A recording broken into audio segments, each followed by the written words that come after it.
And I think Councilmember Schreiber's sick. Yes. Oh, okay. Sorry to hear that.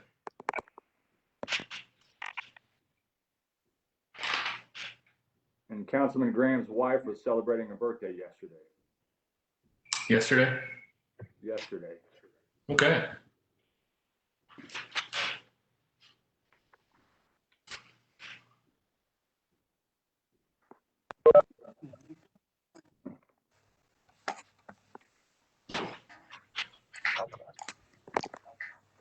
Lester Ward, Hensley, Wiseman, Kimna.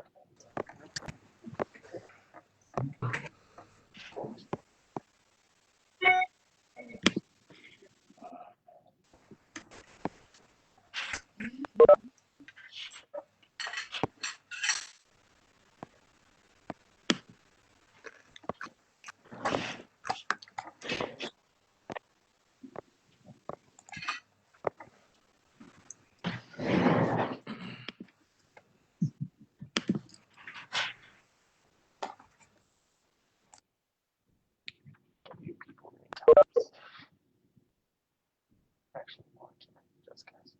That's one.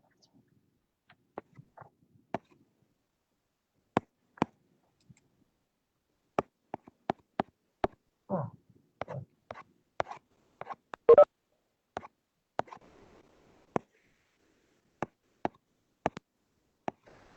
We're not muted. We're unmuted.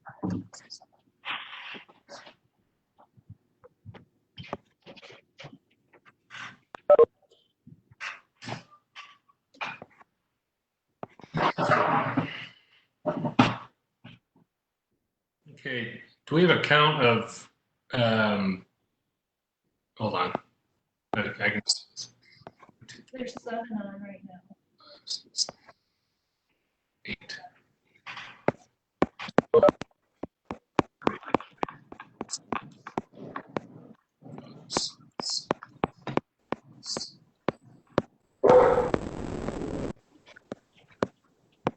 There's a tank. 7. There's 7 There's 7. councilmen. Hank Boat's not on yet. Is There he is. yes. Now he's on. And do we have people on or in the room who is Gail? Yes. Stephen. Gail is. Okay, and then is whoever's doing if the mayor's doing her own presentation, is she on, or is whoever's doing the mayor and council presentation? He just joined. I don't think the mayor, Carrie's on, but I don't think she had a formal presentation since she did that last time. Is that correct, Carrie? Do you want to just go ahead and do the mayor council? Yeah. So we're gonna start with Gail. Okay, well then I'll call the meeting to order. I think all the council members who are gonna start on at this point. And I'm not looking at a formal agenda, but I think let's see, Ms. Donaldson, do you have what you need for roll purposes? I do. Okay, then we can just get rolling. I asked Ms. Strope to provide us an overview of salary management, basically across city departments. It's come up in discussions involving at least one department, and I thought it would be helpful for us before we hear budget presentations from the different departments to have this presentation by Ms. Stroke from the Human Resources Department. So Gail, would you like to get going? Sure, thank you. Thank you. We're going to share a PowerPoint here on the screen.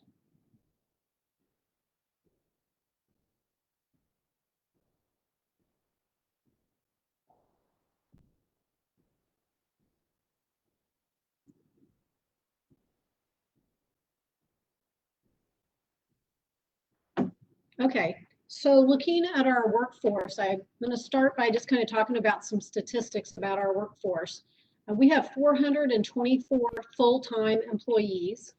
Hey Gail, sorry, can I cut you off real quick? Sure. I don't see anything on my screen. Do it the other way. Okay, hang on just a minute. Thank you.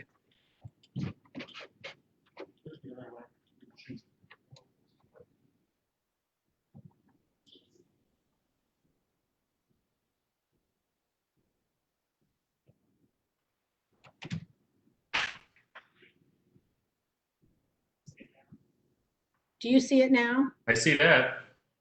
Okay, Great. you see that? Okay. Okay, so we have 424 full-time employees. We have 4 part-time with benefits employees. We have about 350 part-time and seasonal employees. So for the rest of the statistics I'm going to talk about, though, I'm going to focus on the 424 full-time employees.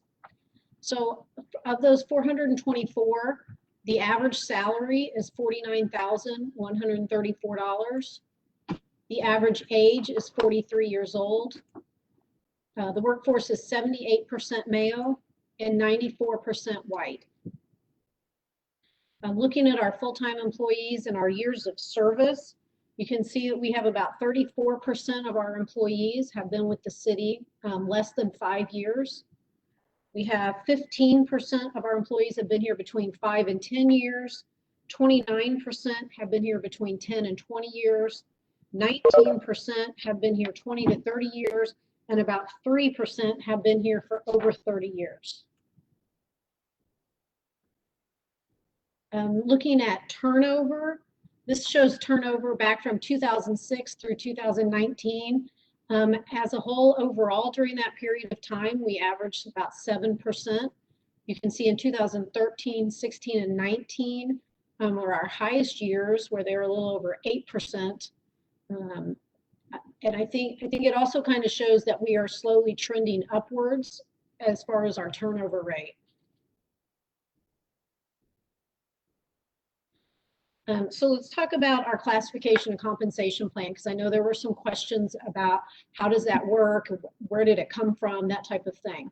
So we have 28 open pay ranges. Those pay ranges, they're literally numbered 1 through 28, with 1 being like the lowest pay ranges, 28 being the highest. Each pay range has a minimum and a maximum pay. They are all there's 5% between each pay range.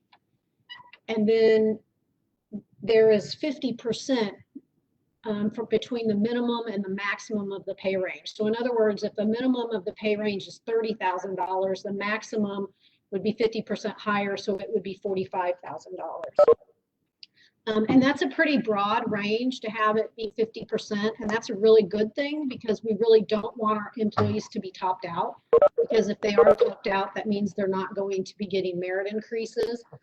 And luckily, we only have a very small handful of employees that are topped out.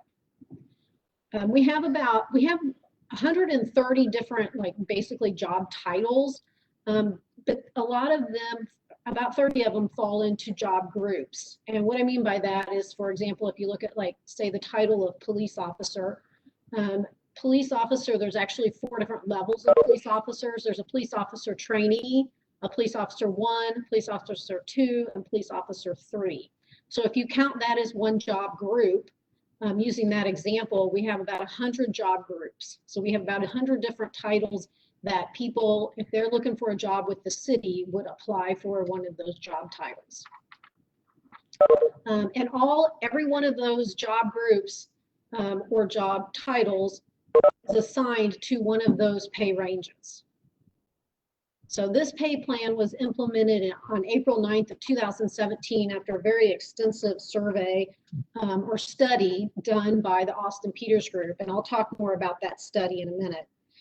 But basically, our pay plan is maintained by a combination of across-the-board increases. And with an across-the-board increase, you move the ranges, both the minimum and the maximum, and everybody in between by that same amount. So if we do a 2% across-the-board increase, we would move all of the ranges and all of the employee salaries by 2%. And then you also maintain it by doing merit increases. And what that does is that moves employees through a pay range. So if you did a 2% merit increase, that would move somebody 2% further through the range. So if they were at the minimum of the range initially, get a 2% merit increase, they would then be 2% above the minimum of the range. So all of this is approved by the council annually.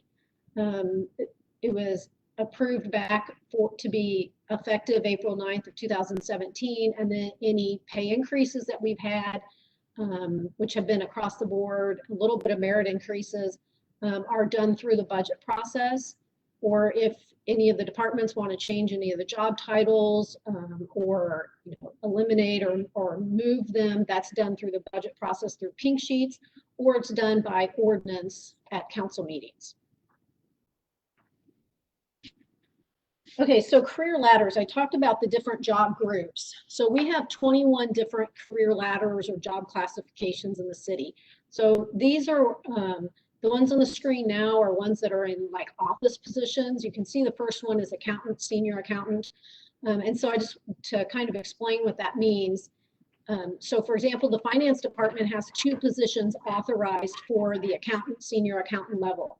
So if they were to have an opening and advertise for that position, they could interview. If the person that they interview is just a real rock star, they're a seasoned accountant, they'd be able to hit the ground running.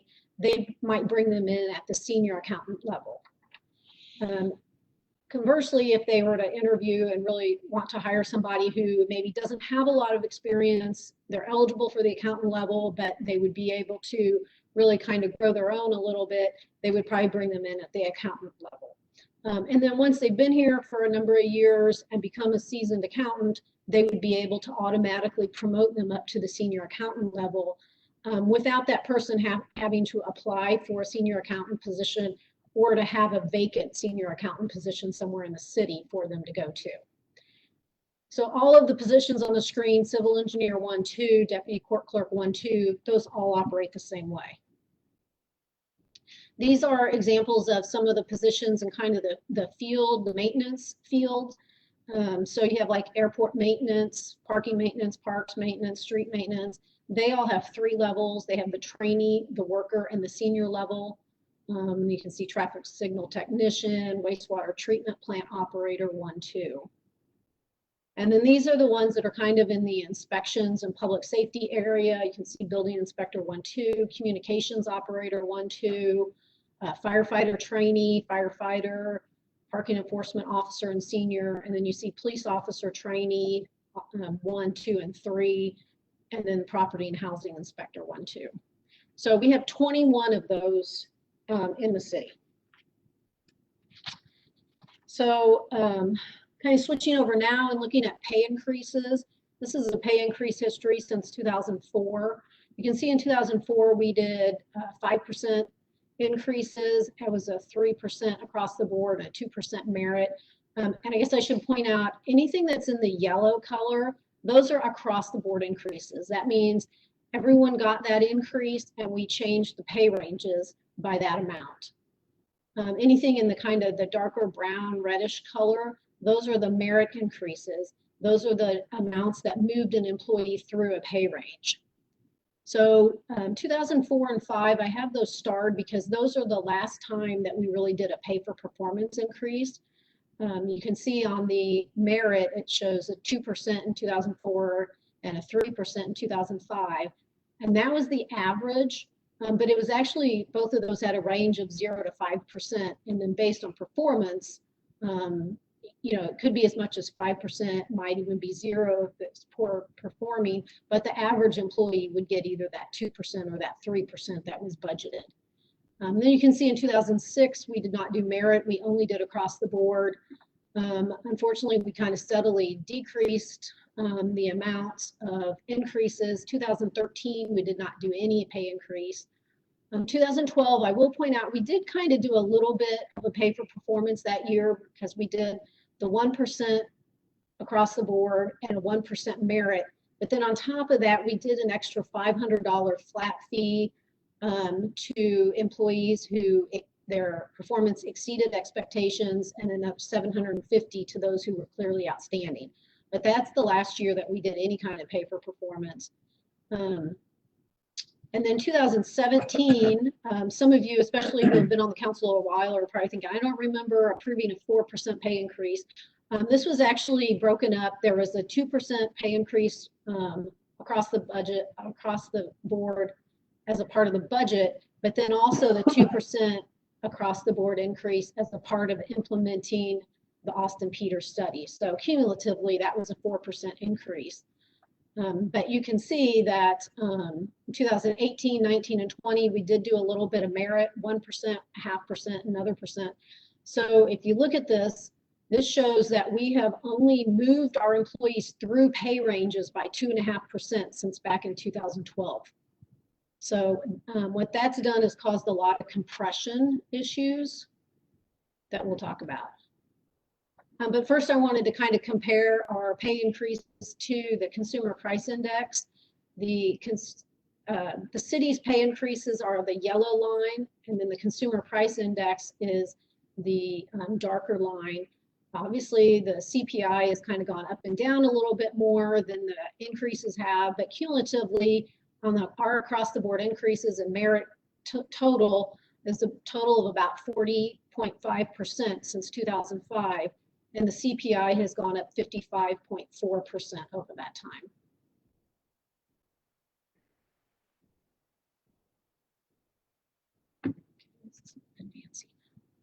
Okay, so let me talk a little bit about the Austin Peters study now. It was started in 2016 and it was implemented, as I said, in 2017. The process that they followed is that they came in, they interviewed all of the employees. Every employee had the opportunity to be interviewed, but at least one person in every job title was interviewed. And all supervisors were interviewed. All the employees also completed a very extensive questionnaire about their job duties. And then Austin Peters took all of that information and they ranked all of the positions based on 7 different factors. And those included things like decision-making, supervisory, knowledge, budget impact, contacts, physical skills, and working conditions. And then they met with the department directors and kind of clarified any questions that they had and kind of talked to them about where they were leaning with the positions to make sure that they weren't missing anything with the department directors. Then they also did a very extensive salary and benefit study with, I don't remember exact number, 25 different benchmark organizations from around the state. Those organizations were collectively decided on between, from recommendations from Austin Peters, but with meetings with employees, staff, and the city council at the time. Some of the cities organizations that were included were Blue Springs, Cape Girardeau, Chesterfield, Columbia, State of Missouri, University City, St. Charles, Wildwood, St. Joseph, St. Peters, and then some local employees or local employers that were considered competitors basically for recruiting employees. So once they had all of that information, they developed the pay ranges and placed all of the positions within the pay ranges, basically came up with the final recommendation for the pay plan. They then came and met with the employee committee, they met with the mayor and the council, and they held a lot of employee question and answer sessions so that everybody had the opportunity to talk to them and kind of get their questions and answers. With the study, they came back with 5 findings in addition to the recommended classifications. The first one was to move employees who are below the recommended pay ranges to the minimum of the new pay ranges. The cost for that was $281,000 and it covered 137 employees. And I have that in green because that recommendation was implemented in 2017. Then they recommended a 2% market adjustment for all employees at a cost of $380,000. That also was implemented in 2017. Then they recommended a compression pay adjustment of $307,000 that would have affected 255 employees. That's in red because that was not implemented.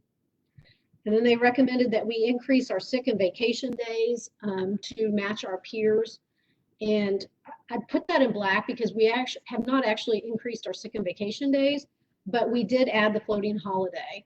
And that was one of the recommendations from staff. The reason for that was because of that recommendation.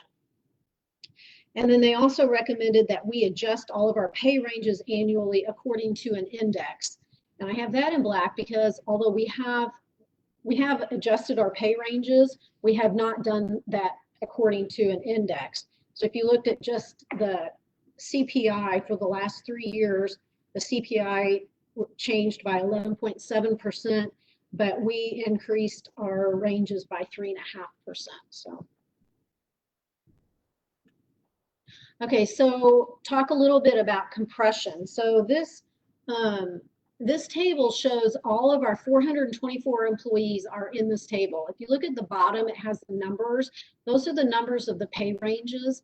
We do have some pay ranges we don't have any positions in right now. So the lowest pay range we have is a range 7 that we have employees in. And that line is all in red, and that is because all of the employees in that pay range are currently making more than 5% above the minimum of their pay range.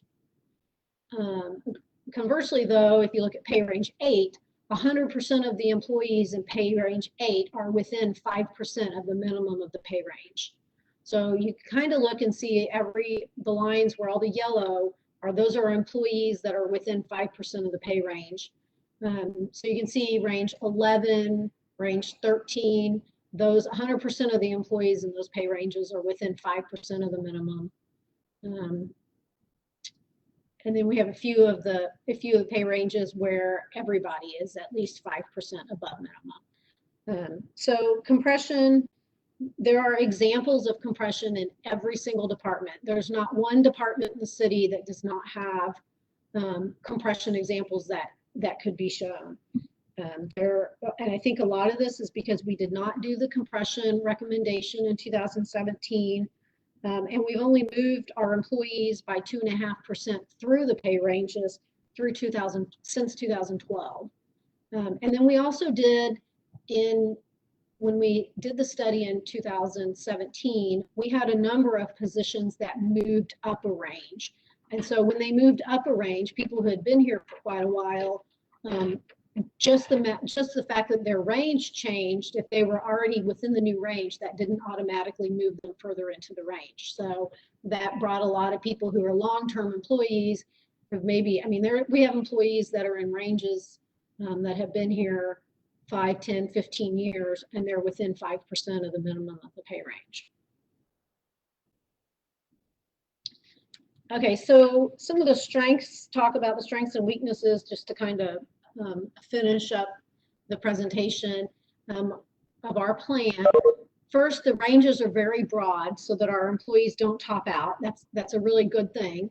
We do have some career development in some areas. I showed you the 20 different positions that we have career development in, which allows employees to be able to come in and as they progress and get better at their jobs, they can move up. And then we do have flexibility in recruiting employees because of that. Some of the weaknesses, though, is the maintenance of the plan is subject to the annual budget. Our career development is limited, although I listed that as a good thing, and under our strengths, we only have 21 of our 100 job titles that have that career development. And then our pay for performance has not been maintained, and then obviously we have some compression issues. So that's kind of a summary of our pay plan and our workforce and kind of where we sit as far as pay. So I would be very happy to answer any questions that you guys might have. Gail, thank you so much. I found that really helpful. I'm sure the rest of the council did also. Can I give you ask just a couple questions that are based largely on the presentation that's been provided to the Public Safety Committee and the Finance Committee by the Fraternal Order of Police, and just see if I know you mentioned that there are examples of compression across all departments. I'm wondering if the issues related to, and maybe this is an example or a type of compression, or maybe it's a different problem. the examples that they provided of a higher ranking or a longer serving officer being paid at a lower amount than a more junior officer. Does that have anything to do with compression, those examples, or is that sort of a different salary management issue? A lot of that has to do with tenure and how long an employee's been here. So sometimes we have people who have been here a really long period of time. And they have chosen just maybe to stay in the positions that they're in.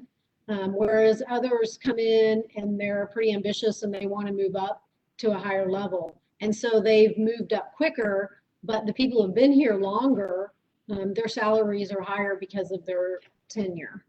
Well, yeah, I think some of the, and I'm not going to try to rattle off the precise tenures and ranks, but some of the examples were given were, an officer who's been here, let's say 15 years and is a fairly high rank, somehow making less annually than an officer who is who is more junior, both in terms of rank and tenure.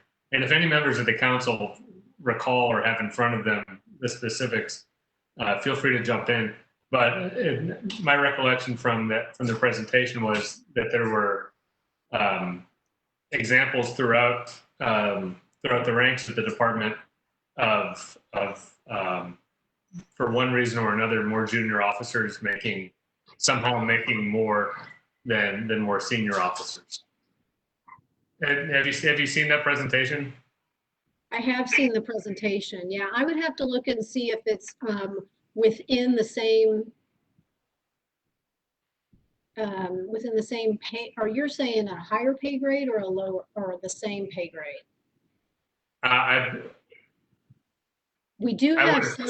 I would assume that the longer serving, higher ranked officer is in a higher band. Yeah. I was thinking part of the issue, John, if I could, was the longer serving, lower ranked officer was making more than the shorter service but higher ranked officer, that there was a disincentive, I thought, to seek a promotion. And I could be wrong, but I thought we had some folks who were a higher rank who were still making less than somebody who was at a lower rank. And so I thought some of the conversation was just, why would somebody seek a promotion? Yeah, the relative ranks, I think you're certainly right. I thought though that there was a similarly corresponding difference in tenure as well. Anyhow, well, if we don't go for anyway. Yeah,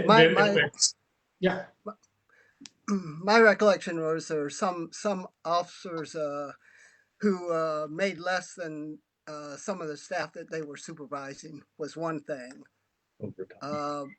But then another, they did some comparison within the same number category of the police department with other city employees, and from their presentation, the compression issues and salary amounts were much less for the police department than looking at comparable within other city departments. It sounded like. Right. Yeah, there's actually, honestly, every department, I mean, what they presented was accurate, but every department has those examples. Mr. Chair? Yes. Yeah, I think you are correct, as well as Councilman Lester. I know during the presentation, because I really honed in on the examples that they were using. They had like captains that was making like less than a lieutenant, and then they had lieutenant making less than a sergeant. And so it was also stated that, so why would someone want to be promoted if they're going to be making less in that promoted role? So I think that there is some discrepancy somewhere. So as what I remember from the presentation. Thank you.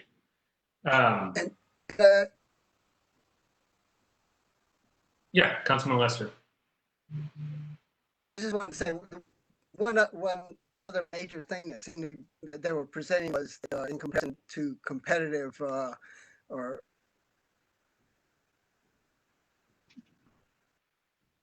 departments in the area or disadvantage even from the. Councilman Lester, I think you're breaking up a bit. And now you appear to be muted. There you go. Yeah, I was just saying that another.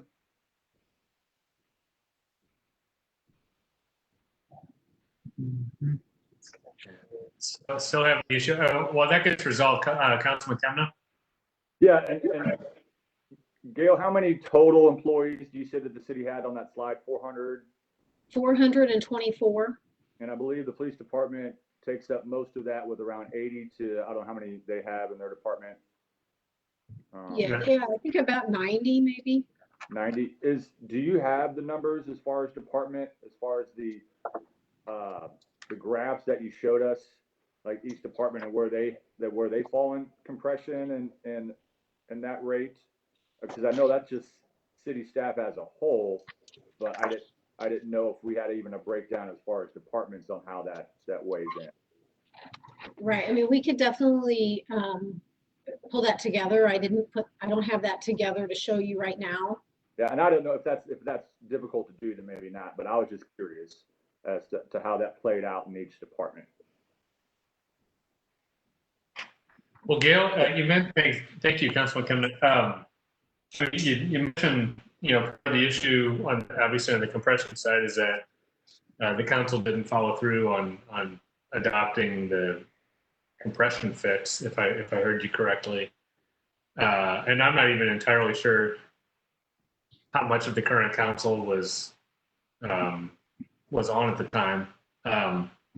Anyhow, so the cost of doing that was how much? The compression cost was, at that time, was $307,000. And that was across the all departments? It was, yeah. That covered 255 employees throughout the organization. And so that would have been a one-time cost, and into the future, obviously, to maintain that amount. Correct. But that would be, if we adopted it, we'd have to find $300 and some thousand that year, and then each future year, correct? Correct. Okay.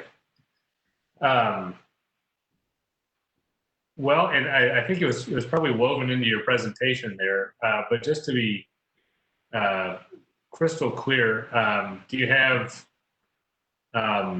advice for us at this point, or suggestions regarding steps we should take to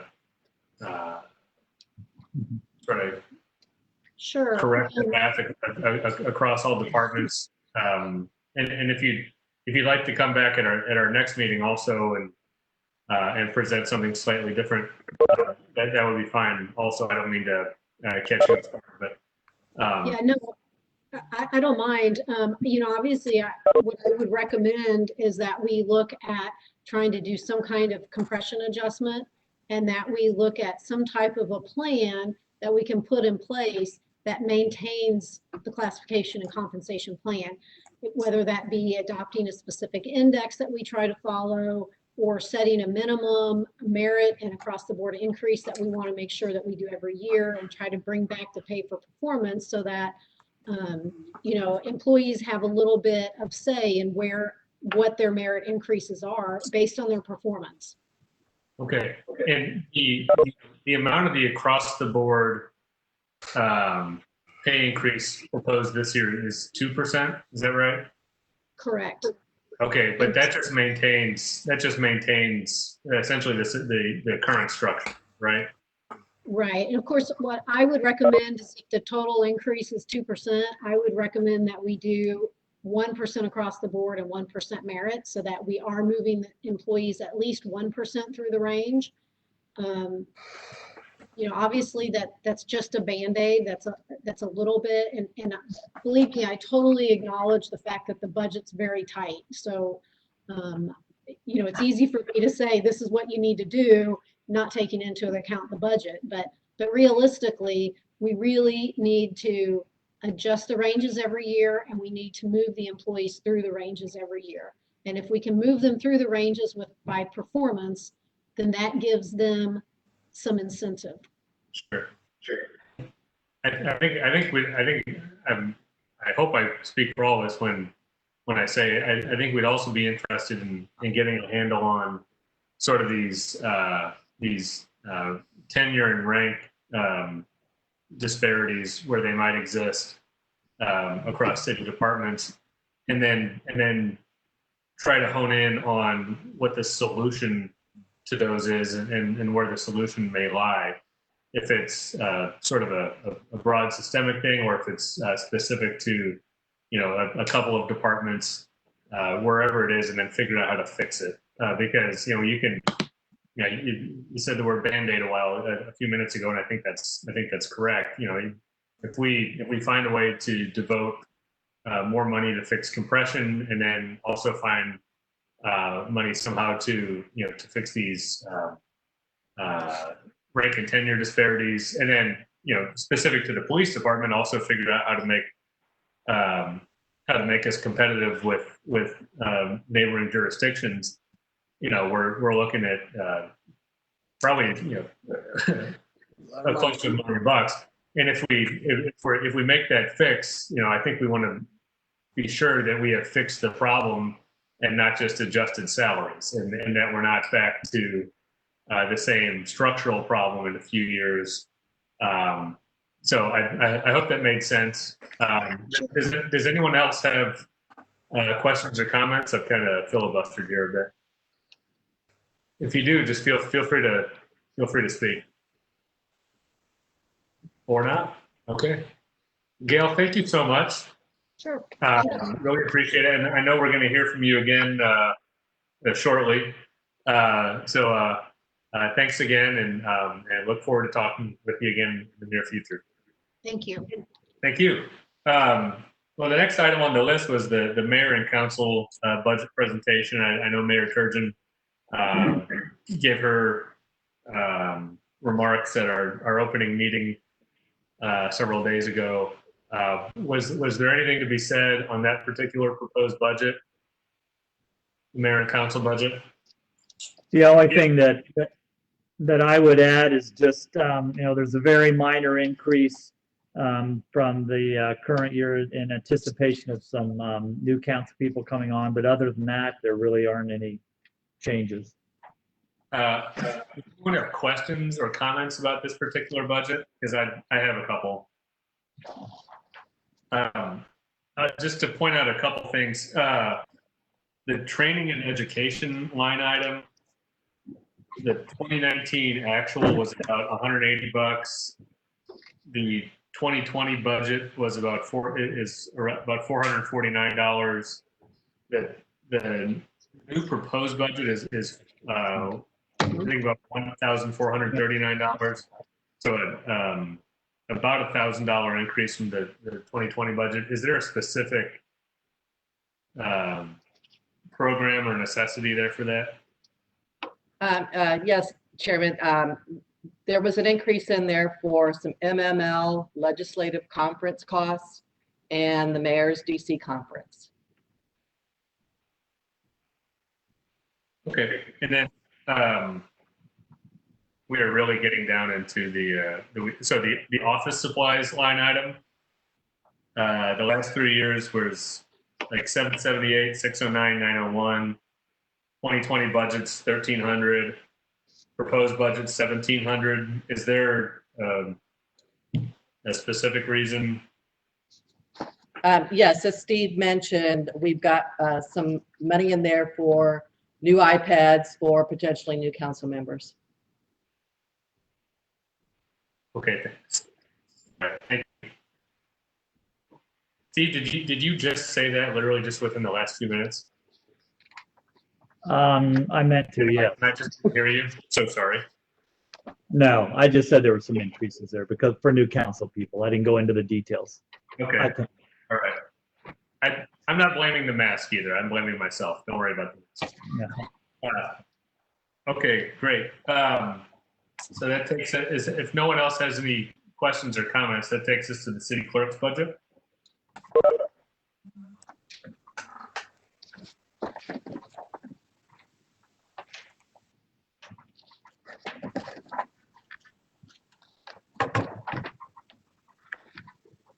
Hello.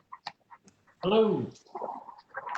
The proposed budget for 2021 for the city clerk is $103,310.66, which is on track with last year's. The only difference is there's an increase in the maintenance agreements, which is covering Muni Code, which is a new addition that we added this year that I think everybody's been pleased with. We've had more updates, so the cost has gone up this time. But I anticipate it being around that 10,000 mark.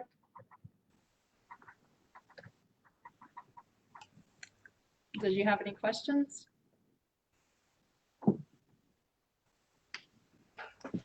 I had questions about the maintenance agreements, but you've answered that. Okay. Anybody else have questions or comments? No? All right, thank you very much. Thank you. The city administrator's budget, Mr. Crowell. as far as city administrator performance measures, most of those occur throughout the year or at the end of the year, so it's a little hard to project now. And then I think one is related to some performance evaluation. As far as numbers are concerned, the overall budget went down approximately 4%. So the mayor approved budget's $275,834.38. And glad to answer any questions, but there's just not a whole lot of changes in the budget.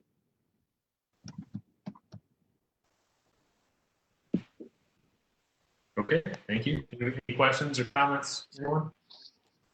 All right, thank you very much.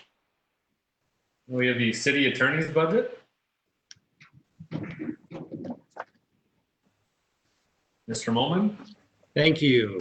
So on the city attorney budget, this is actually a decrease from last year's budget, approximately $8,000 roughly. That is primarily due to a pink sheet that was funded last year for the Chapter 353 tax abatement program to get up and running. So that was kind of some extra funding that we got to put into the city attorney's budget last year. That's no longer here. We have no pink sheets this year. So other than that light item, the budget is for the most part fairly flat.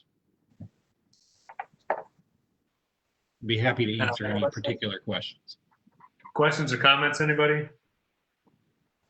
Ryan, I do have a couple. Please. Okay, dues and publications. Actuals over the last few years range between $8,000 and $9,000. 2020 budget appropriated 11.2. Current request is for 11.2. Is there a pressing need for the 2,000 or so that we don't seem to spend? I'm sorry. Yeah. What's that? Could you repeat that? I'm sorry. Sure. The previous 3 fiscal years, we spent between $8,000 and $9,000 on dues and publications in your dues and publications line item. Mm-hmm. Current budget is 11.2. Your proposed amount is also 11.2. Right. You know, because we're just talking about appropriated dollars here. So is there a need for that $2,000 or so that we Sure. spend? Yeah, and I think kind of what we're looking at is although I have been here 3 years, we're still getting our feet a little bit wet on trying to increase our training budget. And so our training and dues and publications are a little bit amorphous. You know, you do training through written materials, you do training through events.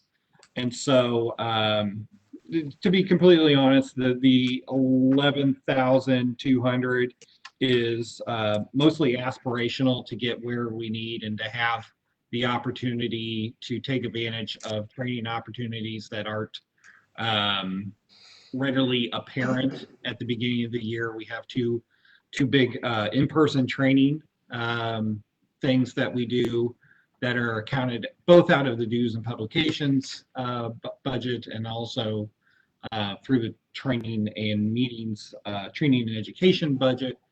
And so, it's really kind of one of those things where if there's a program that is specialized, that's not really accounted for at the beginning of the year, we'd like to be able to take advantage of that.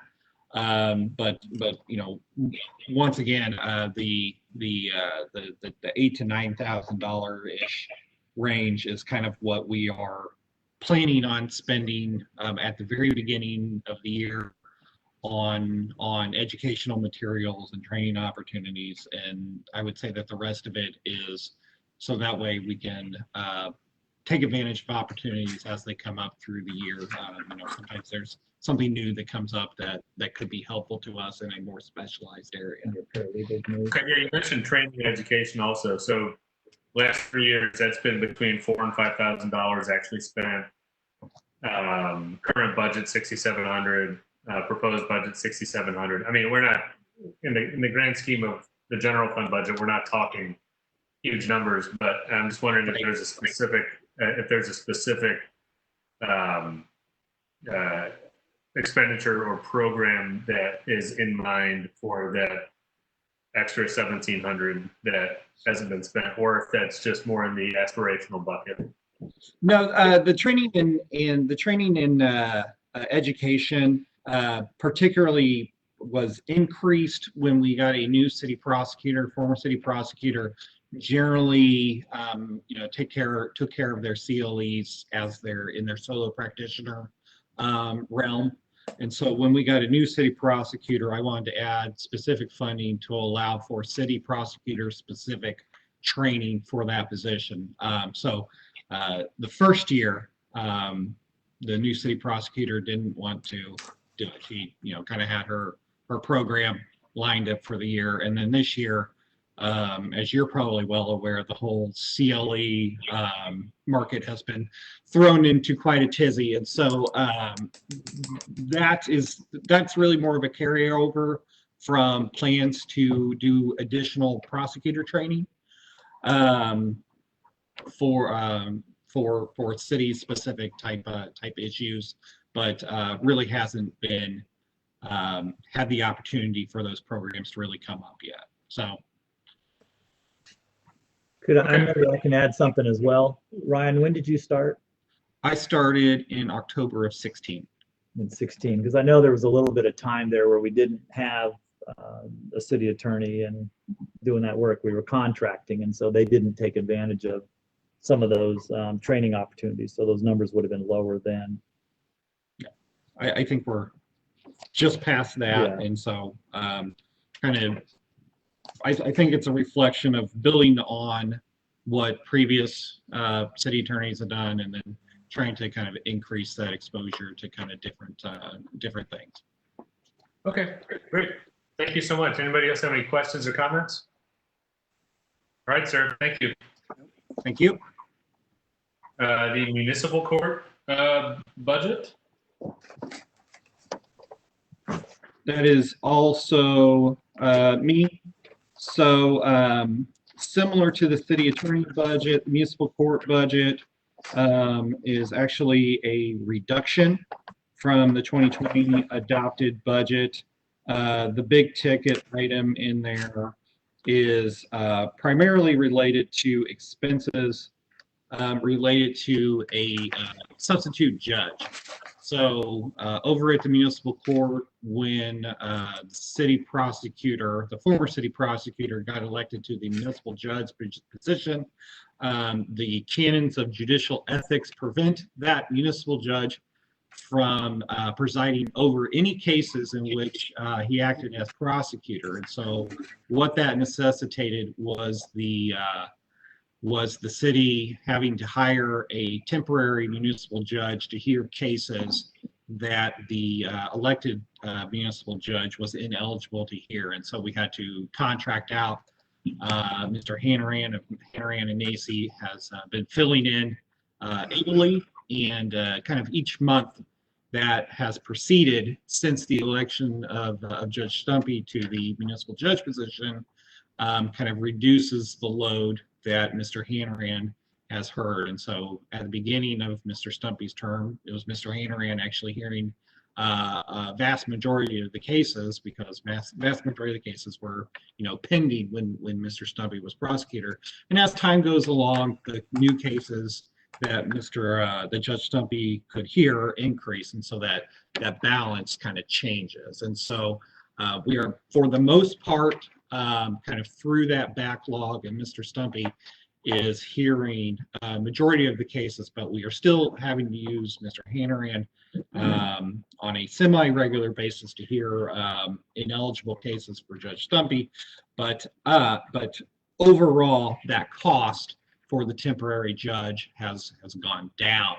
And so that is why reflected in this budget is an overall decrease.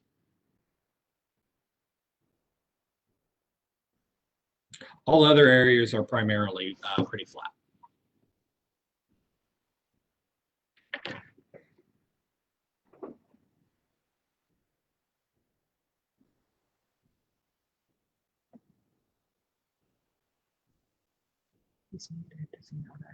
You're muted. Thank you. Round two with Ms. Strope. Resources. Thank you. I realized I was muted when I said thank you the first time, so thank you so much.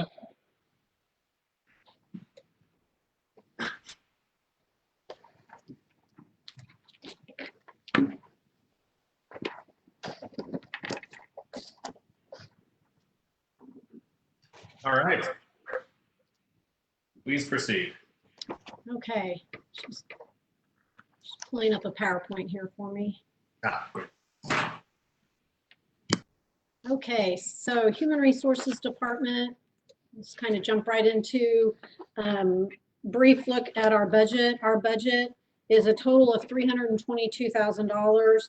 94% of that is personnel. The 6% that is remaining between materials and supplies and contractual services, 3% of that is for citywide services, which is things like background checks, wellness programs, special events, training, and the Human Relations Commission. And then the remaining 3% is operations for the Human Resources Department. And we have 3.5 FTEs in the department. As far as our pink sheet items, you can see I have a lot of pink sheet items this year. For those of you who have been on the council for a while, you're used to seeing these year after year, unfortunately. The top ones you can see are all electronic software type of things. We have not done any upgrades to our technology platform since we implemented the applicant tracking in 2013. So there's a lot of things have changed since then. One of the things, the electronic onboarding program, that is a program that is through the same company that we're using. Well, there's different companies that can use them, but there is one through the company that we do our applicant tracking through. And one of the nice things about COVID-19 is that they actually made this program available for free to current subscribers. So we've actually been testing it and have had a lot of success with it. And this basically is an opportunity where we can email new employees prior to their hire, and they can go and complete all their new hire paperwork in advance of their first day. And they can also then have access to a portal that has all of our benefit information and that type of thing. It's been a great program so far. We're hoping that they continue to allow us to use it for free, but I think at some point they're not. And then to be able to continue that, we're looking at around $9,000. And the second request is the e-learning management system, and that is for electronic training or online training for citywide for all employees. That would include things like compliance, employment law, safety, customer service, supervisory training, other job-related type training. Then the third one is electronic performance appraisal system. We are still doing paper performance appraisals.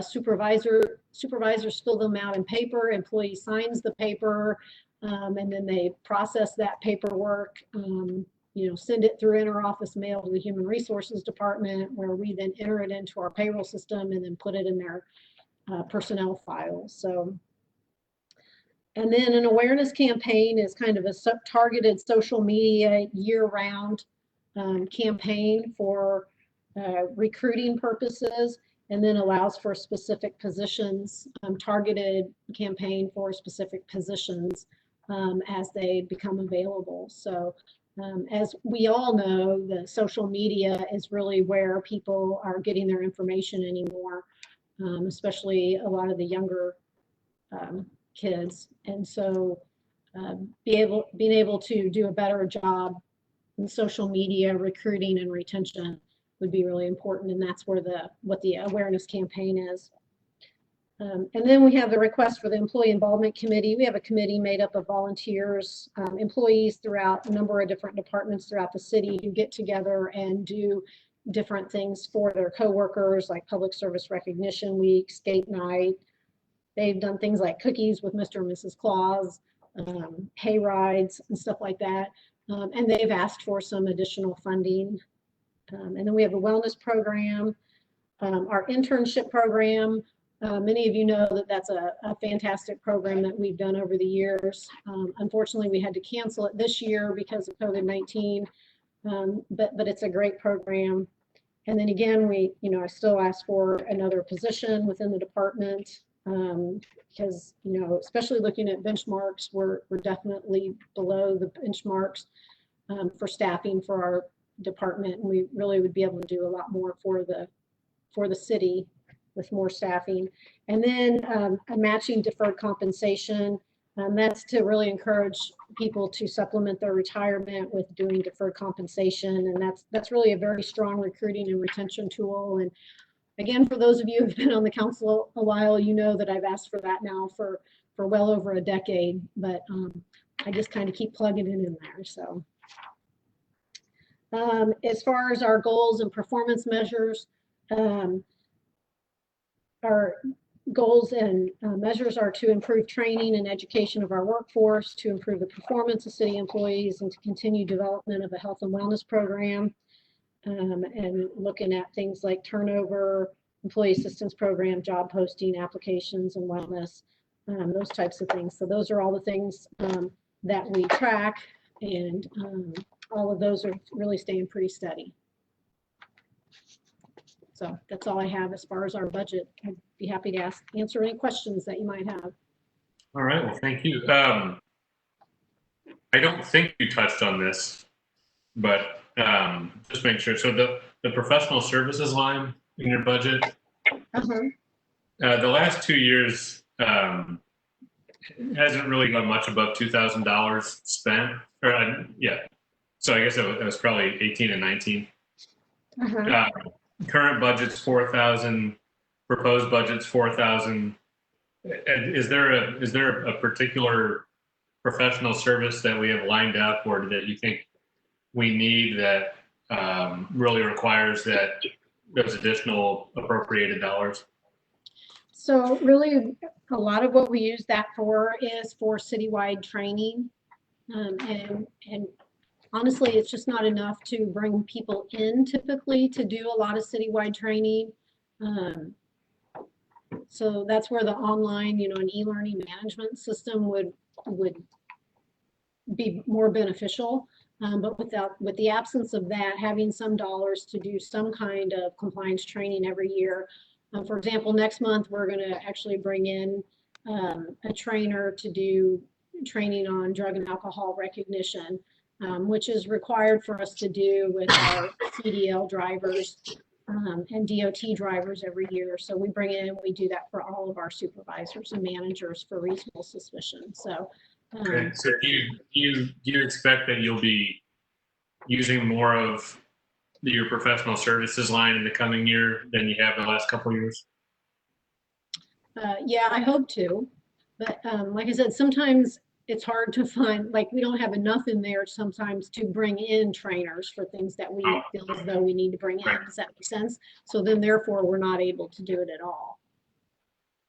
Okay. Mr. Chair, Yes, sir. I do have a question. Are you through? I'm sorry. Go ahead. Question for you, Ms. Stroh. In regards to the intern program, I'm looking at your budget sheet and maybe I'm just missing it. What were that? Is there a line item for that currently? It's not in the 21 mayor approved budget. It was under, if you look in the 20 adopted budget, it was under the seasonal salaries. So, okay, I was trying to look for like interns. So it was 20,000. Okay. And so we removed that this year. Yes. Okay. I see it. Thank you. Thank you. Any other questions? And so Gail, I just, going back to your presentation that opened the meeting tonight, I just wanted to make clear that, I just want to make sure that my request for the next meeting was clear, and that I think it might have been a little squishy at first when I said it. At the next meeting, will you try for us to get a handle on these rank and tenure disparities across the city? What where the problem exists, and then what we can do to try to fix that. Sure. Thank you very much. You bet. All right, moving on to the finance budget presentation.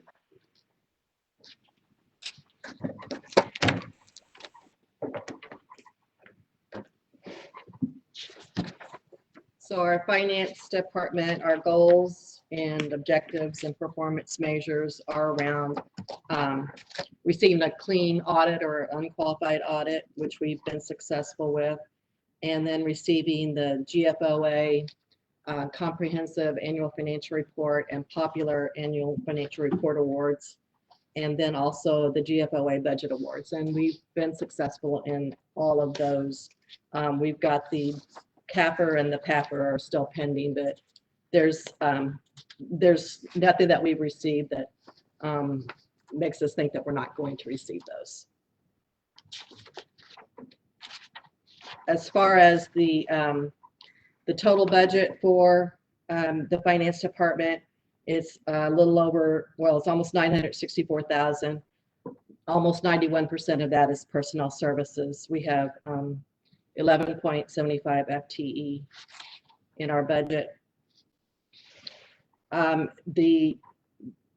far as the individual line items of our budget, the one that I wanted to point out that is increased is the audit line.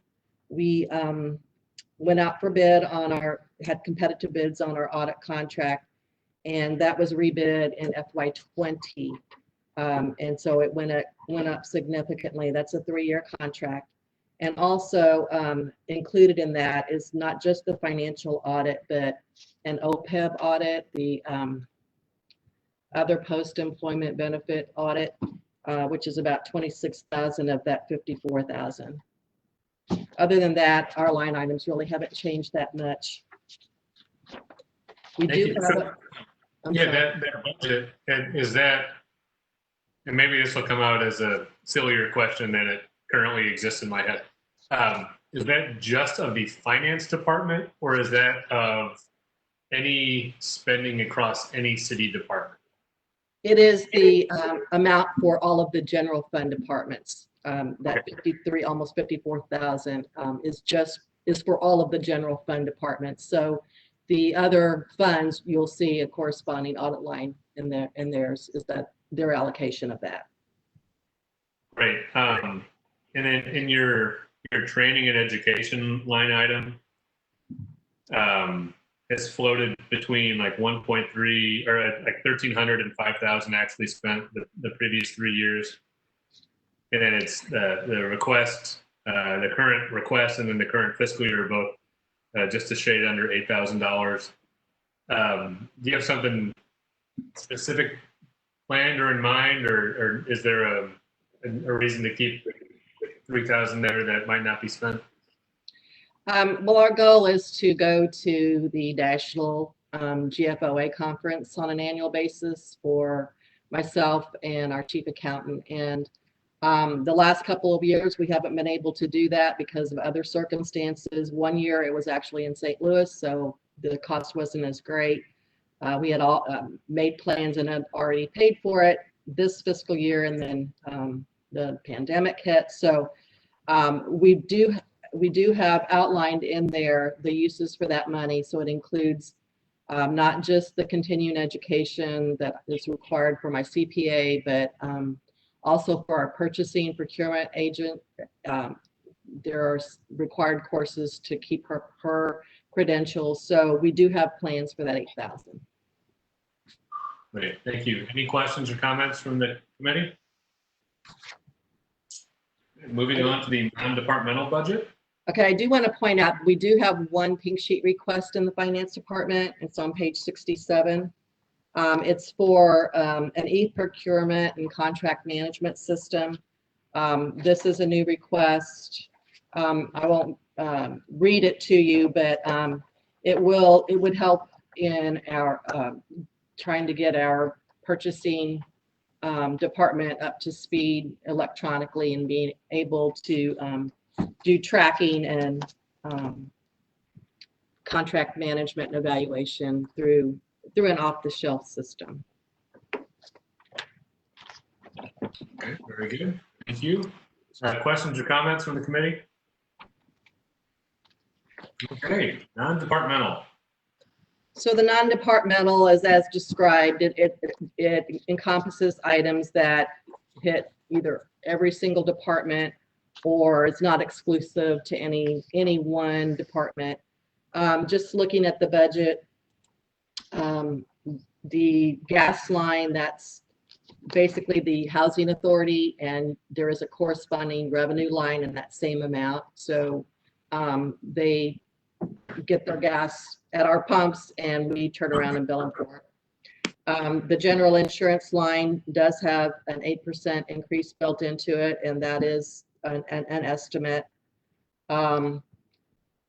Really, there's not much difference in the other lines unless you have some specific questions.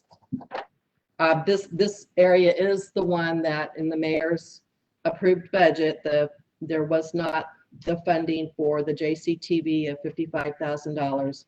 That money was used to purchase in her budget, recommended a purchase of a police vehicle, and then the remainder of that amount for purchasing equipment for live streaming and video to replace the JCTV.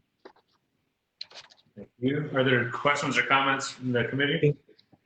We had one thing to point out. So the economic development line item for $185,000, is that our contract with the Chamber of Commerce? Yes, it is. Okay, and are we in the middle of a several-year term contract with them, or is that a year-by-year deal? It's a year by year, and that amount is not necessarily the amount they requested, but their requested amount was really from a discussion that was about 2 years ago, and of course they've gone through a few changes. Before we put this amount in, I let them know that we were going with that same amount that we had in last year. And what is the current contract we're in with the chamber? And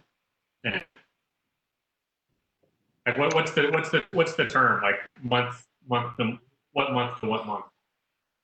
I don't know offhand. Okay, like are we in a current discussion with them about the next contract? No, I just put an amount in there. Okay.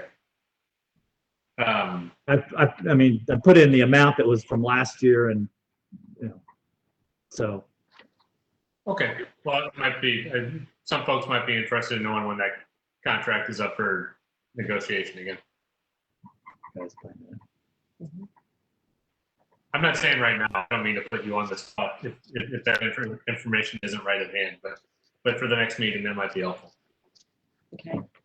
Thank And you so much. I do want to point out, under the non-departmental, we do have a pink sheet item that is to add a President's Day paid holiday. And the price tag on that basically is related to police and fire shift work. That's the cost. Thank you. Any comments or questions from the committee? All right, thank you. Now IT. So moving on to IT, our total budget is $1,056,000. Almost 74% of it is for personnel services. We've got 9.5 FTE. The individual line items, there's not a lot of change. We do have some fluctuations in our software licenses and maintenance, and the internet costs. But other than that, I'd be happy to answer any questions. Any questions or comments from anyone? Yeah, Margie, on the maintenance agreement line, the previous 3 years floated between $16,000 and $17,000 or so. Current year's budgeted amount is 23. Current request is for 23.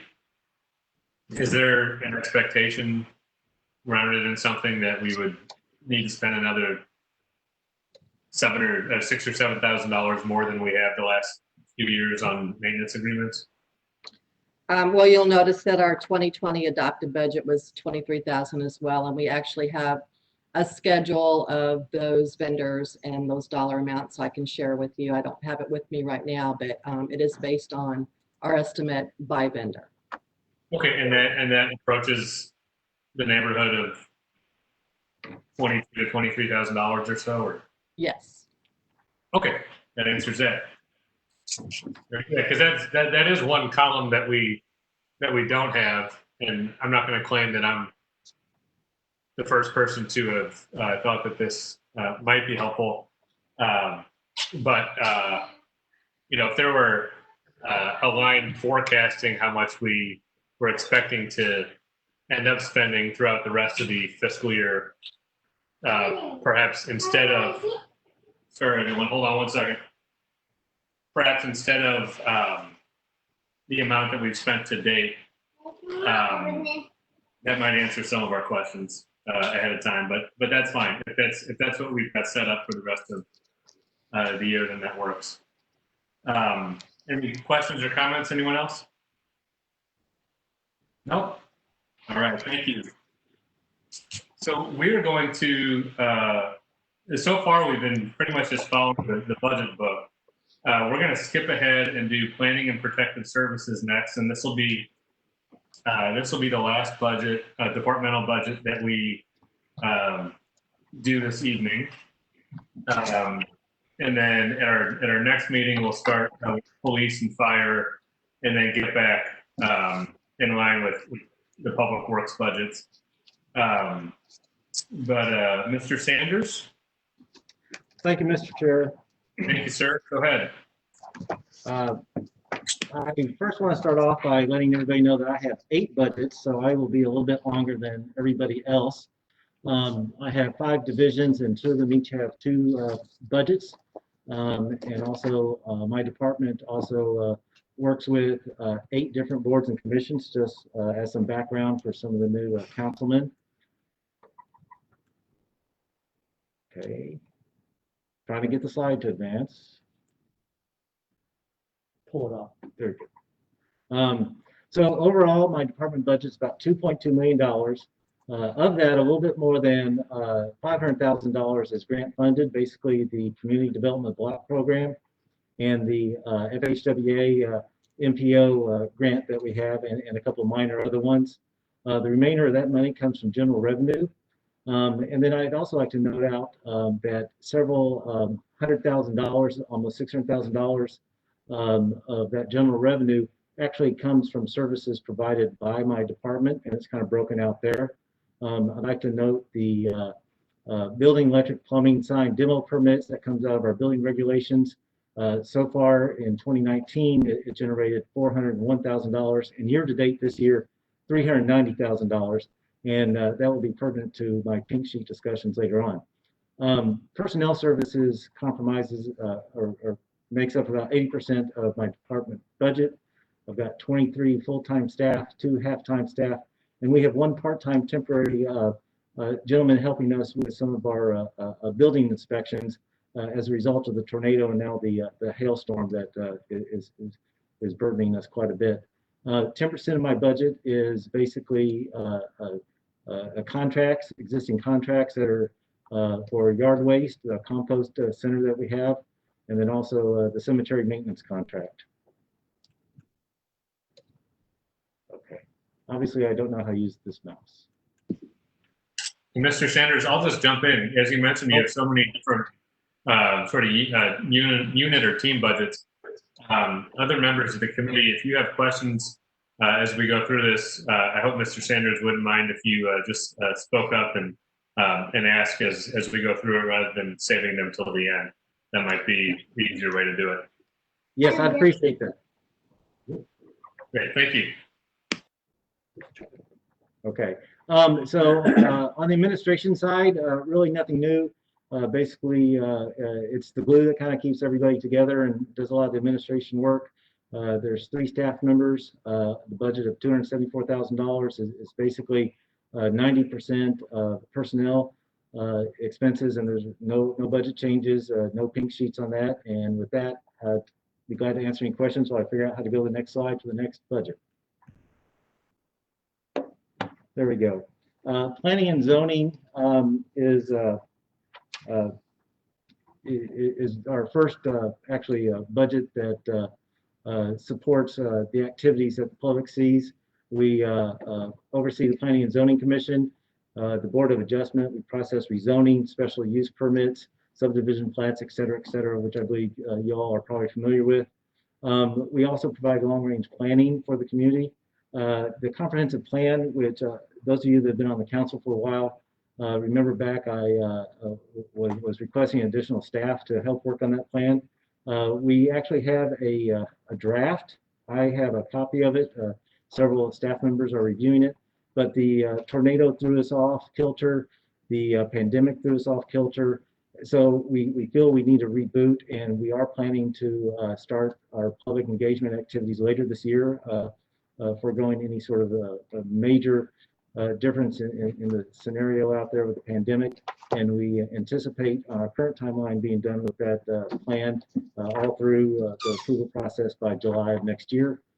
We are working on some other activities. We had a draft architectural overlay district for the downtown drafted, but again, we have chosen not to do a lot of public involvement. So in the planning world, we're going to keep working on things that are on our plate for long-range planning, and we may just get a lot of draft work done so that we can come out of the chute fine when we can actually start engaging the public more. Our budget's $231,000, and again, most of that is personnel services. No pink sheets or major changes on that. Be glad to answer any questions on that budget. Hey, thanks, Sonny. Hey, on the planning budget on the tuition reimbursement line. Yes, sir. I think the 2020 budget was it $873? Is that right? Hold on. Am I Yes, right sir. there? And the requested amount is over $3,600. Yes, yes. Is that tied to specific spending we're definitely going to do? Yes, sir. We have a gentleman who is pursuing a certificate at the master's level. He's one of our planners, and that amount is based on the amount of tuition that we can reimburse for the amount of classes he anticipates taking next calendar year. Okay, great. Okay. There we go. The Capital Area Metropolitan Planning Organization provides long-range transportation planning services for a multi-jurisdictional area, the southern part of Callaway County and the northern part of Cole County. We've been busy doing some of our plans. You can see up there, the big one we accomplished this year was our long-range 20-year transportation plan, Campo 45 and beyond. You all may remember that from being presented to the council a while back. This budget item, 3/4 of the money is basically for personnel services. One thing that we are doing is why 25% is not, is we're going to be doing the Tran feasibility study to review locations for the possible new Tran facility. And the total budget of $220,000 is basically reimbursed from the federal government and Cole County. Jefferson City really only pays 15% of that overall budget. We're not requesting any pink sheets on that. I'd be glad to answer any questions.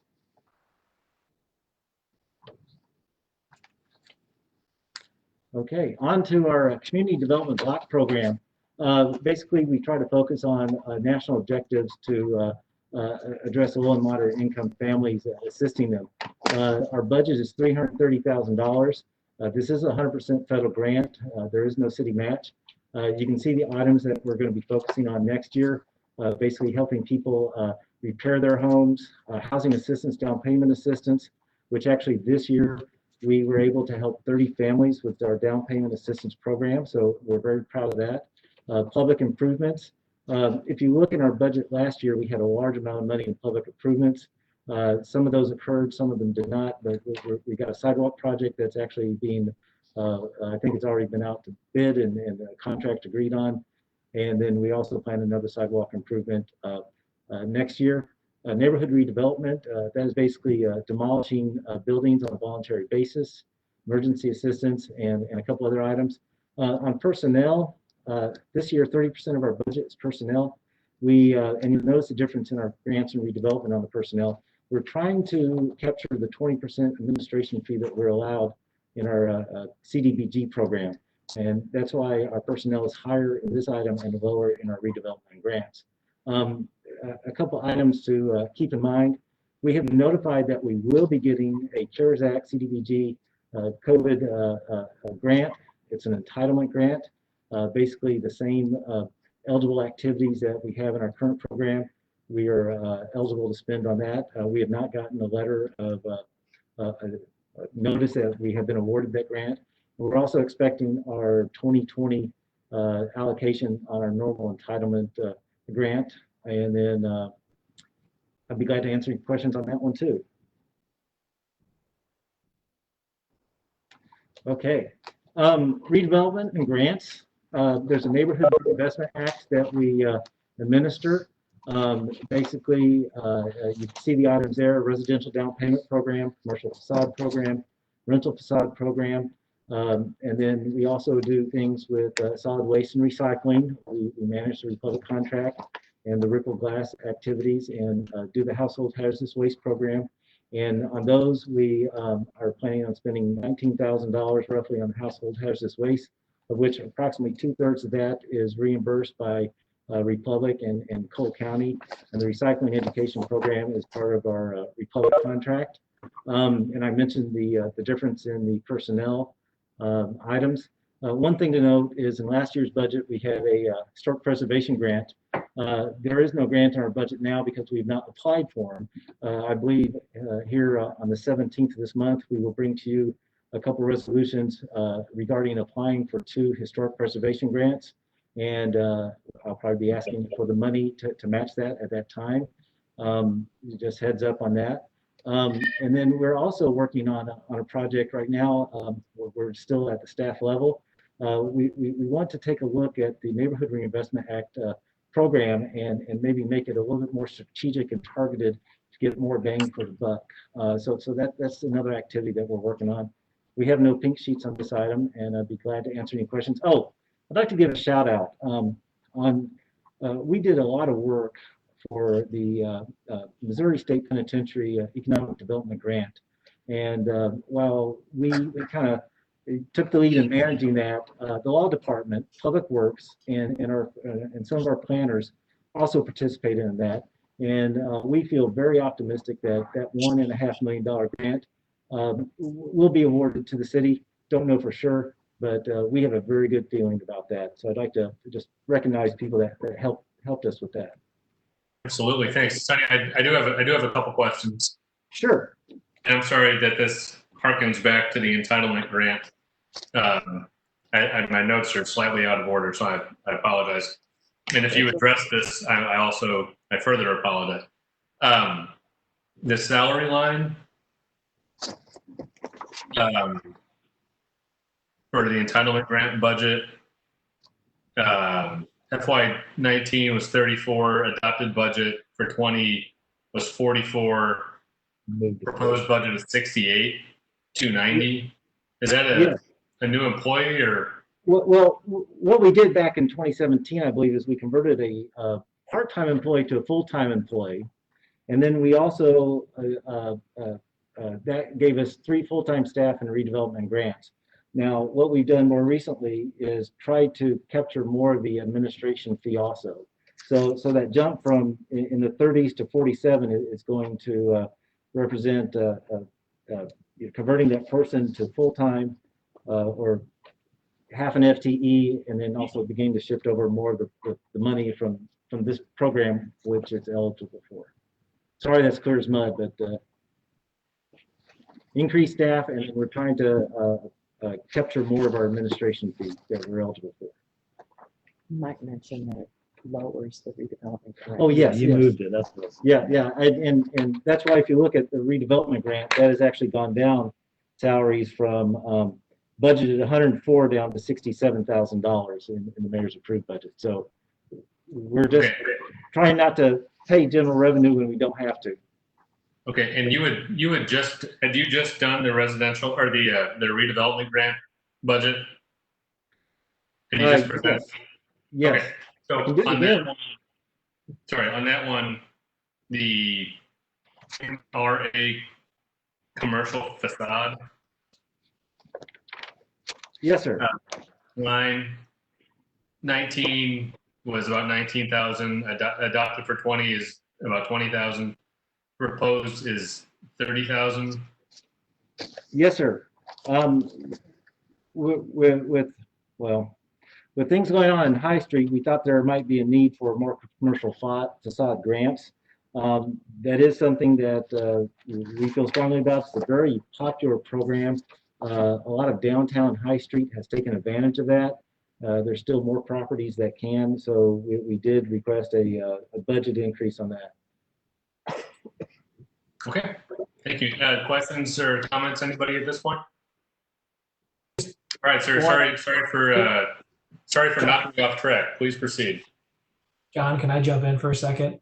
Please. Just Sunny on that commercial facade, but like your residential facade was lowered by $10,000 by the city administrator. So I guess just to draw attention, there's still $70,000 in the budget. I mean, you desire to see an increase of 10 on the commercial, but overall, we're still allocating $70,000 towards the, well, I guess it's the NARA residential commercial facade. Like, is it really just a redistribution of some of these dollars in the end from what program they're in? Yes, that was one of the thoughts, but we also recognize that we have been for quite a while been analyzing data on perhaps changing that program. So we felt that, you know, shifting it this year would be beneficial to the commercial folks, since we're not sure what we're going to do, at least at the staff level, on a neighborhood residential program. Yeah, and why, you know, it's like 19,400 in FY19. Like, we're kind of capped on that. So I'm assuming that you probably know there's more requests out there that if that had been $30,000 back in FY19, would $30,000 or close to it have been spent? Yeah, and also part of it is we actually anticipated someone applying for the grant, and we're not sure if they're going to follow through with that or not, given the situation that's been occurring with their property. I mean, you look back on the history of that, I would just say, like, it's clearly a program that is utilized and ends up doing good things. So thank you. Yes, thank you. Both of those programs are, yes, sir. All right, thank you for that conversation. Please proceed, sir. Sure. On environmental health, these are basically the inspectors that inspect restaurant, food establishments, food trucks, actually any place that sells food prepared. So all the convenience stores and grocery stores. They also inspect the daycares. They have taken the opportunity this year to focus on some education. They actually went out and developed packets and went to the food establishments to educate them on emergency procedures for disaster events, which is very timely, food allergy information, employee health policies, food safety procedures, also promoting our online safety class and actually conducting safety courses for staff in person there. They were very useful, helping the Missouri Department of Health and Cole County Health Department with the pandemic issues, and also on our own did some operational education for the food establishments, like I mentioned, and also outreach for on the public side for disinfection education and things like that. They also respond to food recalls. So you probably heard about the onion issue. They will go out and make sure that food is not stocked at the stores. And boil orders, people don't think about it, but all the restaurants that have ice makers, we need to remind them that they need to empty out the ice. And we had a major boil order for downtown here in the last several months. They also manage the compost yard waste contract and manage the city cemeteries and with property maintenance folks that actually do a lot of the legwork in that too. I mentioned the two contracts. There they are. They go up incrementally each year. We have no pink sheets, and I'd be glad to answer any questions on that budget.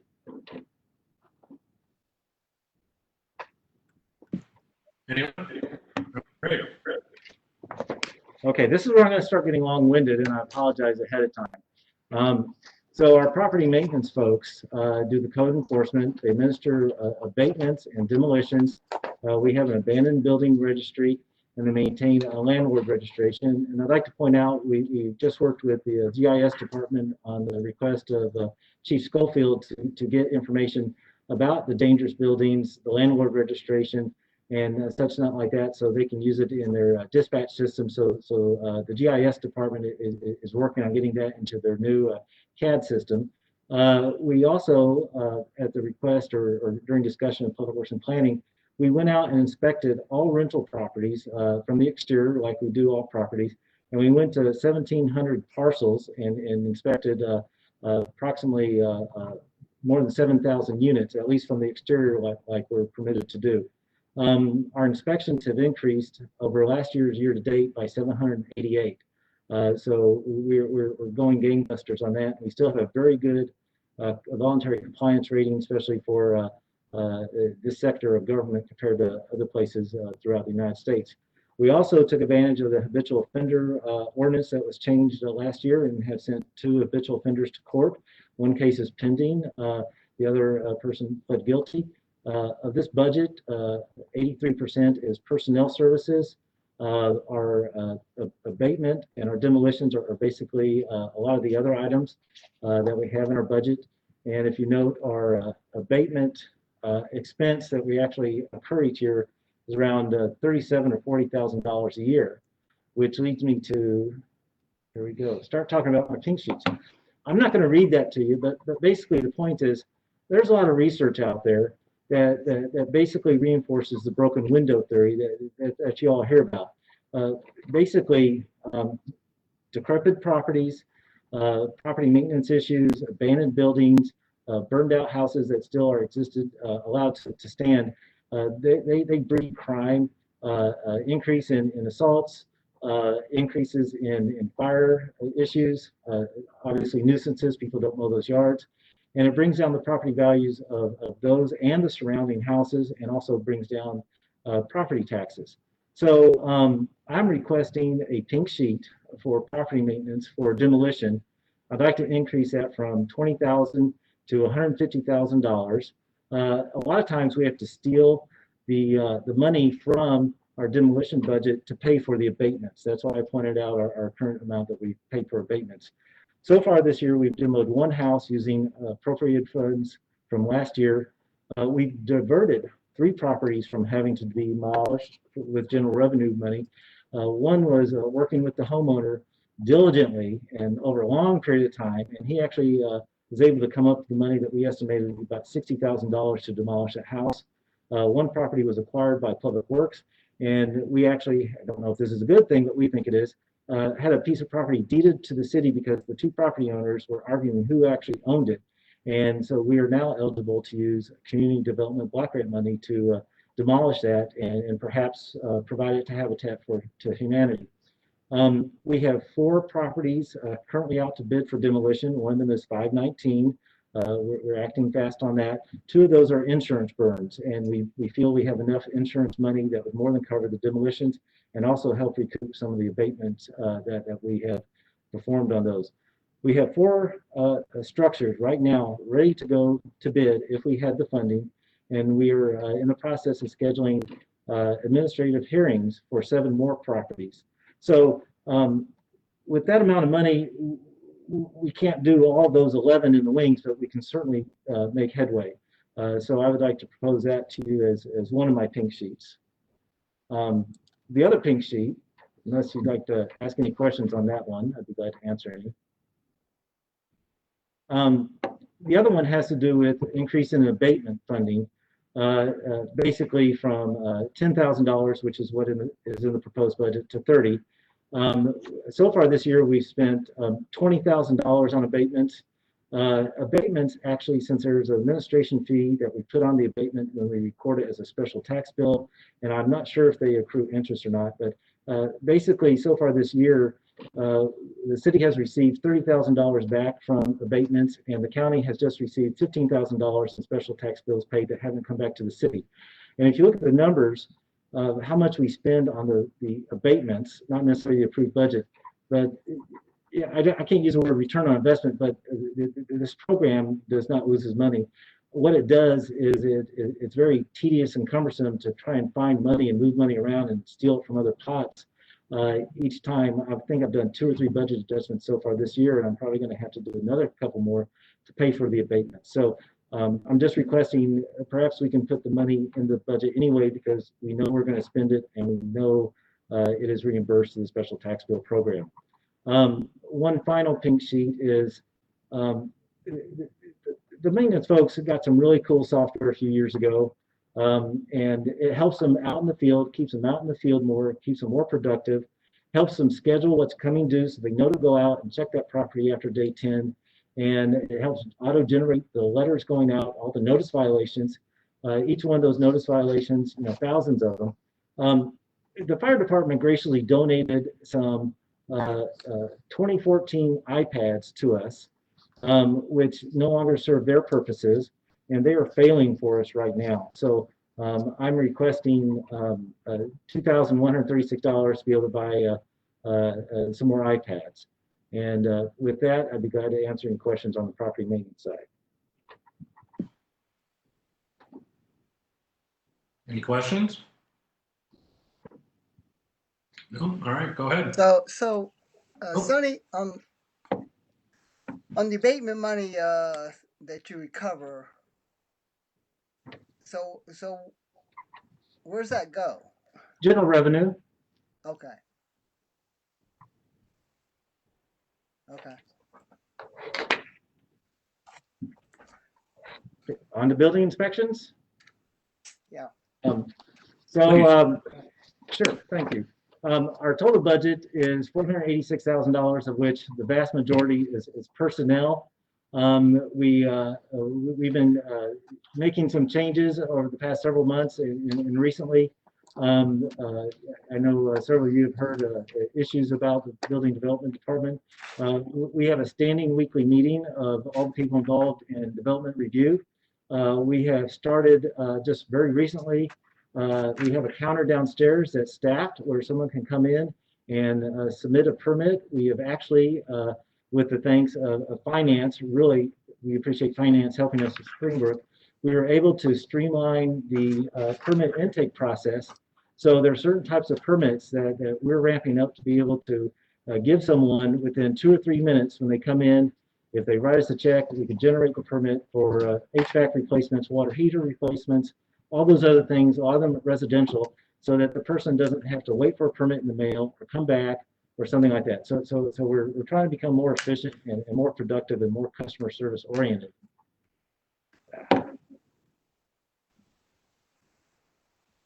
Help me, Jessica. Thank you. We're also in the process, it was a recommendation in a recent review of our operations. We're beginning to draft a development handbook, which will document our timelines, our goals, our processes, summarize what the codes are, point them in the right direction, basically help either the seasoned developer or someone that perhaps their business got destroyed in a tornado and they want some help getting a new location, a new building set up. So it's basically a customer service guide. We revised our demolition process to streamline that with help of the law department. So now we first address the issue using our property maintenance folks. And then if we need to, we call in the subject matter experts out of the building division. That's why we've been able to ramp up and kind of get the demo process going again. And we also modified insurance and bonding for licensed contractors, which will help alleviate some issues that I know we've had internally with street property. I'm going to talk a little bit about permits now.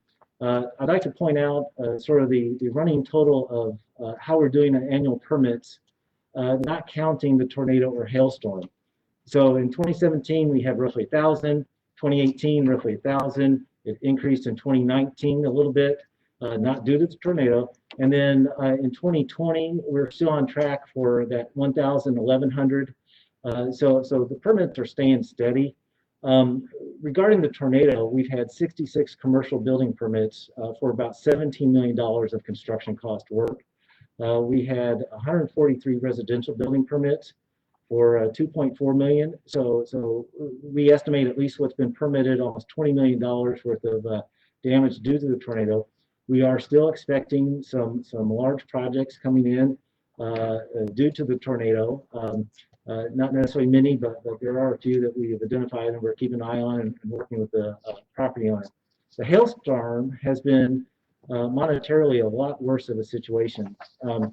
We have so far 80 permits for almost $6 million of construction costs. About 2,000 permits. We actually have a stack of like 100 so that we're in the middle of processing right now for about $20 million of construction costs. And we have sort of an internal website that the GIS department put together for us that helps us kind of put it in perspective. So the yellow dots are tornado damage properties. All the blue stars are building permits for re-roofs, putting roofs on. So you can see it's pretty widespread. On the west part of town, there's actually a few in downtown that I've seen pictures of, holes in roofs the size of baseballs.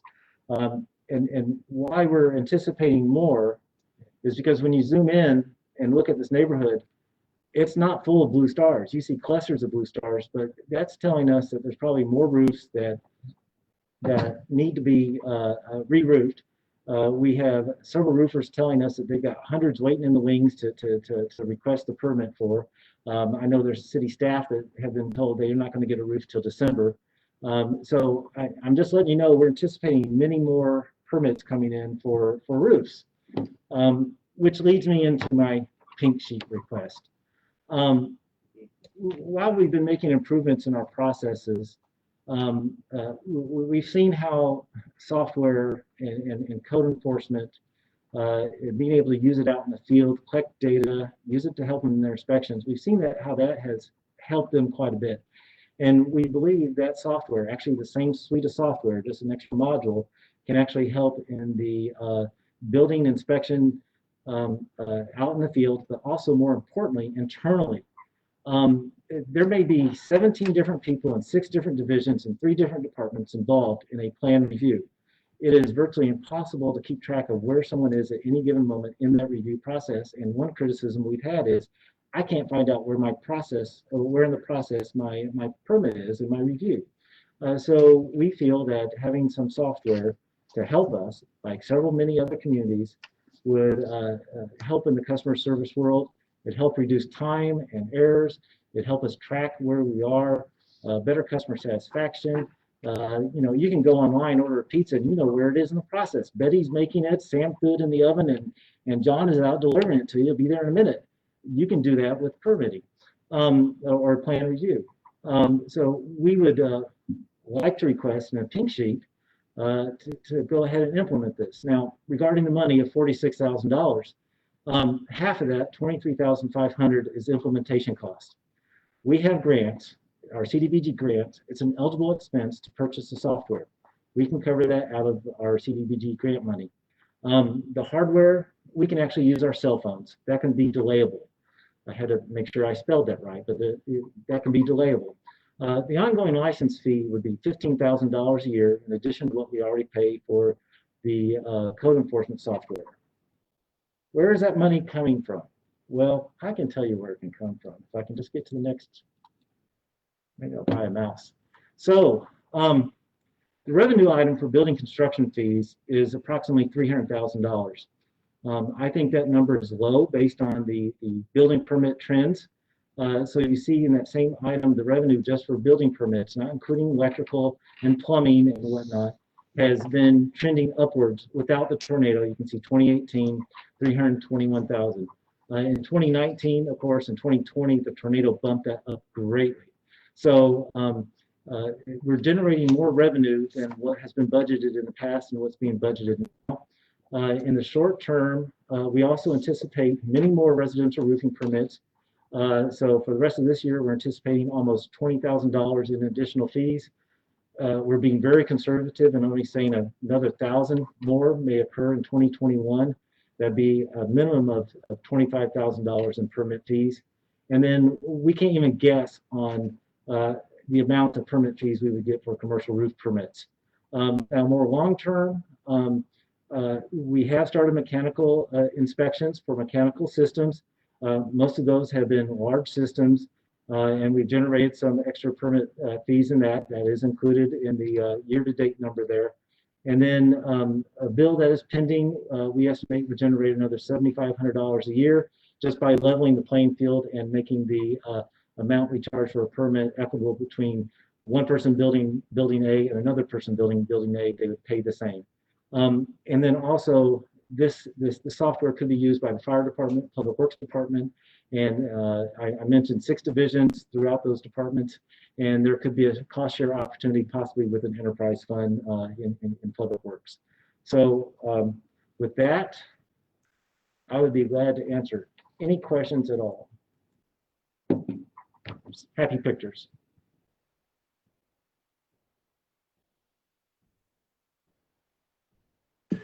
Any questions from anyone? So not really a question, but the slides you just shared, can those be, they're not in the budget book. Can that information be shared with the council, please? Sure. Most of it actually came out of different places in the budget book and estimations. I'd be glad to get that to you. Yeah, I'm sure it's buried within there. I just kind of like your summary explanation of where those funding sources would be for that software.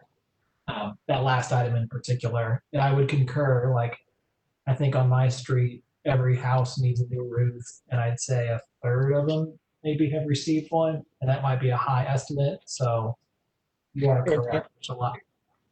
Thank you. And I must say that I'm sure there's roofing jobs being done that aren't permitted. I can't guess at what that percentage is, but if our inspectors were able to be more efficient out in the field, you know, I can't imagine this would be done while they're still roofing, but they'd have more time to actually follow up on suspicious roofing projects, you know, take a look at, well, who's doing that roof? Right now, we're running ragged, and we do inspect those roofs. There's reasons we inspect those roofs to prevent ice dams, water leaks, put crickets on the chimneys, and make sure downspouts work and drip edges and things like that. And certainly, we've learned through the tornado, people sometimes cover up gas exhaust vents on some of these roofing projects, and we certainly don't want that to happen. So. Just one question about the iPads in your previous pink sheet. $2,100, and I think you referenced that the ones that you received from the fire department are starting to fail. Is that like creating mean, are they dying out in the field and so staff are having to return to City Hall to enter stuff manually that they normally would do on the iPad? Or are we experiencing like a slowdown and potentially like a added cost? There's several things happening. You hit it with the batteries. Actually, a lot of times the batteries are their life is not what it used to be. They need to be charged up. There's also an issue with staying current with the, and I'm sorry, I'm not an iPad person, but the operating system is taking longer to download and install. And actually today they cannot get Venmo GIS to work on those. They have actually had to load Chrome on the iPad as opposed to using Safari, which is native to it. So it is impacting them. Okay. And at some point they'll just die, and I'll have to figure out where to get one from, or give them mine, I guess. But All right. Thank you, Sonny. Great, thank you. Mr. Sanders, any other comments or anything regarding your budgets? No, we do pride ourselves in trying to be frugal. I mean, planning protective services has always been sort of we don't have sales tax, we don't have dedicated funding, so we do try to live within our means. There are probably items in there that you may have questions with, moving up or down, and I'd be glad to answer those at any time. Great. Thank you so much. I just want to thank everyone for hanging in there this evening. This was a longer meeting than budget meetings normally are, but we're trying to have fewer meetings, but have them all be longer and certainly enough time for us to get through the work we have to get through. Are there any comments or questions from members of the committee regarding tonight's presentations? Okay, well, as I mentioned earlier, our next meeting is on August 10th. That's next Monday. We're going to lead off with police, then fire, then public works, and all of the enterprise funds, airport parking, transit, wastewater. We'll also have the parks budget and the miscellaneous budget. So between now and hopefully we'll be able to get through all those budgets on Monday. So between now and August 20th, let's just concentrate on what we think needs to be funded additionally, what funding we think should be reduced in certain areas, and then how to match new funding with available funds. Any other comments or questions from anyone? Okay, well, thanks everyone for participating tonight. Thanks to the staff for the great presentations and for staying a little longer. And we'll see everyone on Monday. Call this adjourned. Okay. Thanks, Paul.